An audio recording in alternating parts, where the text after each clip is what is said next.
గుడివాడ ఈరోజు గుడివాడ పట్టణంలో వైఎస్ఆర్ కాంగ్రెస్ పార్టీ కార్యాలయాన్ని ప్రారంభించడం జరిగింది. ఈ కార్యాలయాన్ని శాసనసభ ఎన్నికల్లో, పార్లమెంట్ ఎన్నికల్లో సింహాద్రి చంద్రశేఖర్ గారి పార్లమెంటు మెంబర్గా విజయం కోసం నా శాసనసభ ఎన్నికల్లో నా విజయం కోసం ఈ కార్యాలయం నుంచి పనిచేస్తాము. పెద్దలు పూజ్యులు సింహాద్రి సత్యనారాయణ గారు మనందరికి కూడా ఈ పార్లమెంటే కాదు, ఈ జిల్లా, ఈ రాష్ట్రంలో సుపరిచితులు. 4 సార్లు శాసనసభ్యులుగా, మంత్రిగా ఈ రాష్ట్రానికి మచ్చలేనటువంటి నీతివంతమైనటువంటి వ్యక్తిగా సింహాద్రి సత్యనారాయణ గారి పేరు ఈ ప్రాంత ప్రజలకి సుపరిచితం.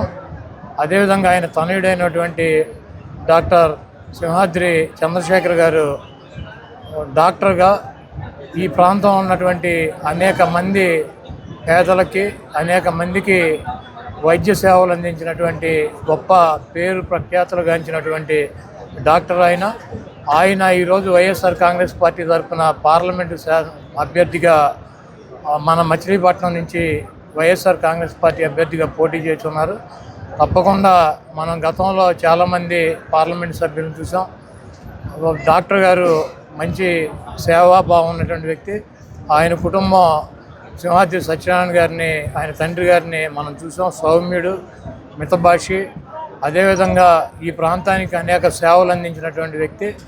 ఆయన సింహాద్రి సత్యనారాయణ గారి ఆశీస్సులు, సింహాద్రి సత్యనారాయణ గారి తనయుడికి ఆయన ఆశీస్సులు, ఈ ప్రాంతంలో ఉన్నటువంటి ప్రజల ఆశీస్సులు, ఆ దేవుడి ఆశీస్సులు ఉండాలని చెప్పి ఈ ప్రాంత ప్రజానీకం, ఈ గుడివాడ నియోజకవర్గ ప్రజలు మరి సింహాద్రి సత్యనారాయణ గారిని అఖండమైనటువంటి మెజార్టీతో గెలిపించాలని చెప్పి వారిని కోరుతూ, మరి ఈరోజు జగన్మోహన్ రెడ్డి గారు ముఖ్యమంత్రిగా 5 సంవత్సరాల టైము పూర్తి చేశారు. అనేక సంక్షేమ కార్యక్రమాలు, అనేక అభివృద్ధి కార్యక్రమాలతో మన రాష్ట్రాన్ని, మన జిల్లాని, మన ప్రాంతాన్ని ముందుకు తీసుకువెళ్ళారు.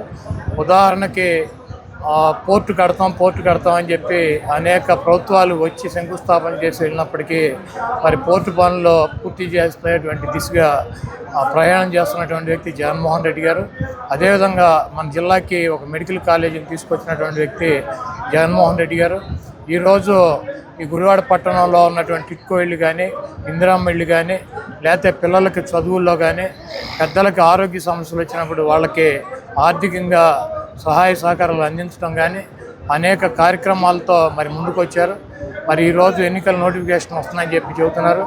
ఈ ఎన్నికల నోటిఫికేషన్ ఈరోజు వచ్చినా, రేపు వచ్చినా మేమైతే వైఎస్ఆర్ కాంగ్రెస్ పార్టీ తరపు నుంచి అయితే పార్లమెంటు సభ్యులుగా సింహాద్రి చంద్రశేఖర్ గారు, మరి గుడివాడ శాసనసభ్యుడిగా మేమిద్దరం పోటీ చేయటానికి ప్రజలకి వైఎస్ఆర్ కాంగ్రెస్ పార్టీ చేసినటువంటి మేలు మంచి వివరించడానికి, అదేవిధంగా రేపు రాబోయే రోజుల్లో వైఎస్ఆర్ కాంగ్రెస్ పార్టీ అధికారంలోకి వస్తే మేము చేయబోయేటువంటి కార్యక్రమాలు చెప్పి తప్పకుండా మచిలీపట్నం పార్లమెంటు సత్యనారాయణ గారి తనయుడు సింహాద్రి చంద్రశేఖర్ గారు, అదేవిధంగా నేను తప్పకుండా 100% గెలిచి తీరుతామని చెప్పి ఆ గెలవటానికి ఇక్కడ ఉన్నటువంటి పార్టీ నాయకులు, కార్యకర్తలు, ఈ ప్రాంతంలో ఉన్నటువంటి ప్రజల ఆశీస్సులు, ఆ పైన ఉన్నటువంటి భగవంతుడి ఆశీస్సులు కావాలని చెప్పి కోరుతూ సెలవు.